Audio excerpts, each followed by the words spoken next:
Hola chicos, vamos a estudiar con este vídeo cuál es el signo de las razones trigonométricas en función del cuadrante al que pertenece. ¿Vale? Bien, para este estudio vamos a partir de una circunferencia como esta, donde tenemos definidos los 4 cuadrantes. Primer cuadrante, segundo, tercero y cuarto cuadrante. ¿De acuerdo? El primer cuadrante que va desde el ángulo 0 al ángulo de 90 grados. El segundo cuadrante que va del ángulo de 90 al ángulo de 180, como está indicado ahí. El tercero, como bien sabéis, va de 180 a 270 y el último de 270 a 360 grados. En el dibujo que tenéis en pantalla, lo que os he dibujado es un ángulo del primer cuadrante, a modo de ejemplo. ¿Vale? Este ángulo del primer cuadrante corta este segmento, corta a la circunferencia en el punto A. Ese punto A, respecto a este origen de coordenadas que tenéis aquí representado en la figura, pues tendrá una coordenada en X, como os pongo aquí, y su coordenada en Y. ¿Vale? El punto A, este punto, respecto a este sistema de coordenadas, tiene coordenada X, coordenada Y. ¿Vale?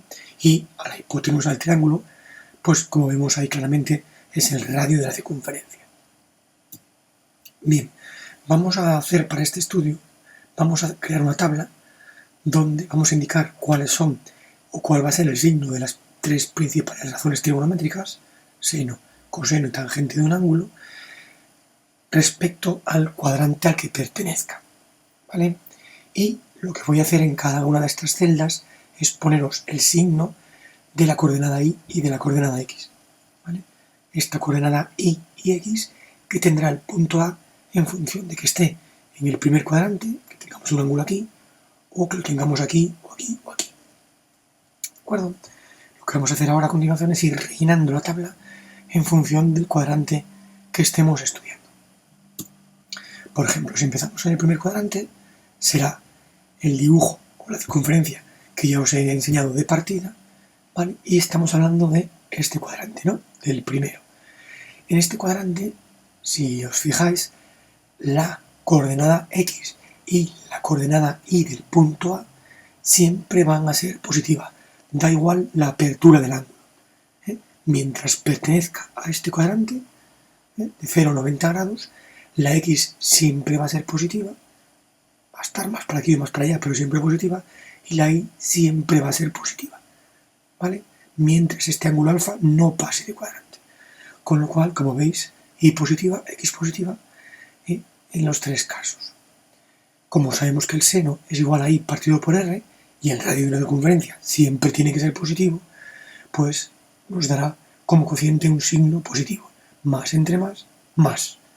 Luego ya sabemos que el seno de cualquier ángulo del primer cuadrante, de un ángulo comprendido entre 0 y 90 grados, siempre va a ser de signo positivo. ¿Vale? Con el coseno ocurre lo mismo. X partido de R, donde R siempre es un valor positivo, pues positivo entre positivo, positivo. Y la tangente, que es Y partido de X, careto opuesto entre careto contiguo, ¿vale? Positivo entre positivo, siempre positivo. Luego ya sabemos que cualquier ángulo que pertenezca al primer cuadrante va a tener sus 3 razones trigonométricas principales positivas. Y sus inversas obviamente también. ¿De acuerdo? Bueno, vamos a estudiar ahora un ángulo del segundo cuadrante. Vamos de aquí, de 0, y ahora tenemos un ángulo que ya pasa de 90 grados y que, como está en el segundo cuadrante, solo podría llegar a 180. ¿Vale? Los ángulos o las razones trigonométricas de los ángulos singulares de 0, 90, 180, etcétera, los estudiaremos más adelante. Ahora vamos a estudiar el signo de los ángulos que están comprendidos entre, en este caso, como es el segundo cuadrante, 90 y 180. De nuevo, tenemos un punto de corte de este segmento con la circunferencia, que será el punto A, que tiene sus coordenadas X e Y. ¿Vale? Este punto, respecto a este sistema de coordenadas, estos ejes cartesianos tienen coordenada X, coordenada Y. ¿Vale? Bueno, ¿cuál es el signo siempre de la coordenada Y? Pues como va hacia arriba es positivo. La coordenada Y siempre va a ser positiva para ángulos de segundo cuadrante. ¿Vale? ¿Cómo será el signo de la coordenada X? Pues fijaros, la coordenada X va hacia la izquierda, del 0 hacia la izquierda.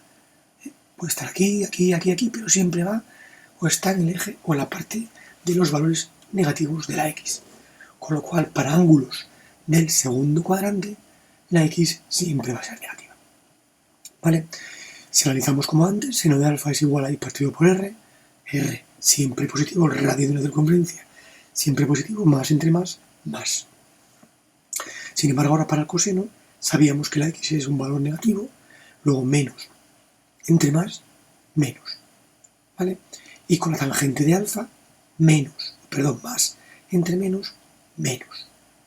Luego, para cualquier ángulo del segundo cuadrante, ángulos comprendidos entre 90 y 180, tenemos que el seno de ese ángulo, el que sea, va a ser positivo, el coseno de ángulos de ese cuadrante va a ser siempre negativo, y la tangente de cualquier ángulo de ese cuadrante va a ser siempre negativa.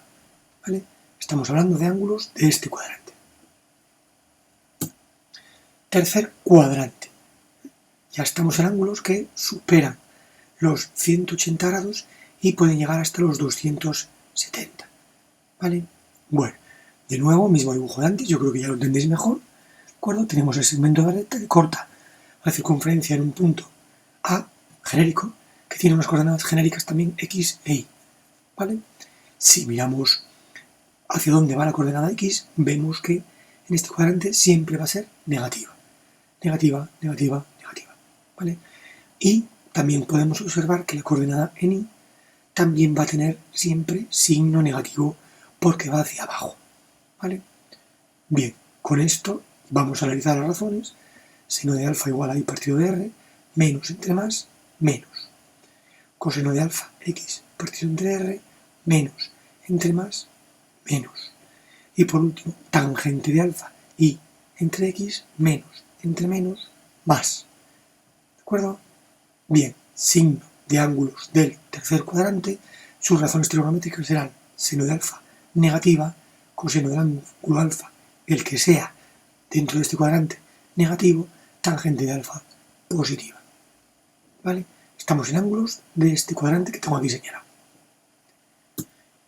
Y ya para terminar, haciendo un análisis igual al que hemos hecho hasta ahora, tenemos ya ángulos que llegan al cuarto cuadrante, a este cuadrante. ¿Vale?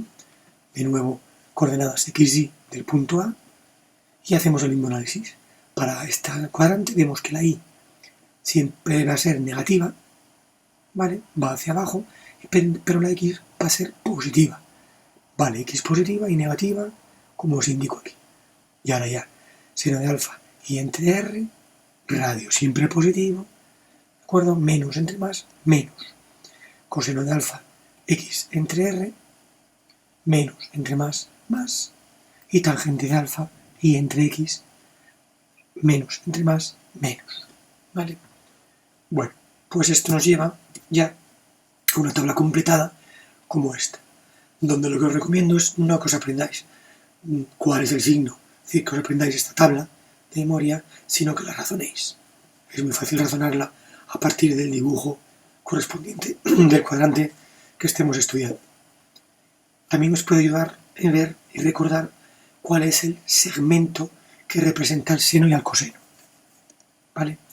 Si tenemos una circunferencia goniométrica, que es una circunferencia con radio la unidad, este radio que os he representado siempre aquí, que valga 1, ¿vale? Si el radio vale 1, para este ángulo alfa tendríamos que el seno de alfa es cateto opuesto entre hipotenusa, es decir, y entre 1. Luego veis que el seno de alfa siempre va a quedar representado por el segmento este que os pinto aquí y que siempre va a ser la y. ¿Vale? Mientras que el coseno, si estamos en una circunferencia goniométrica, veréis que el coseno es x entre 1, es decir, queda representado siempre en el segmento, en el eje de las x. ¿Vale?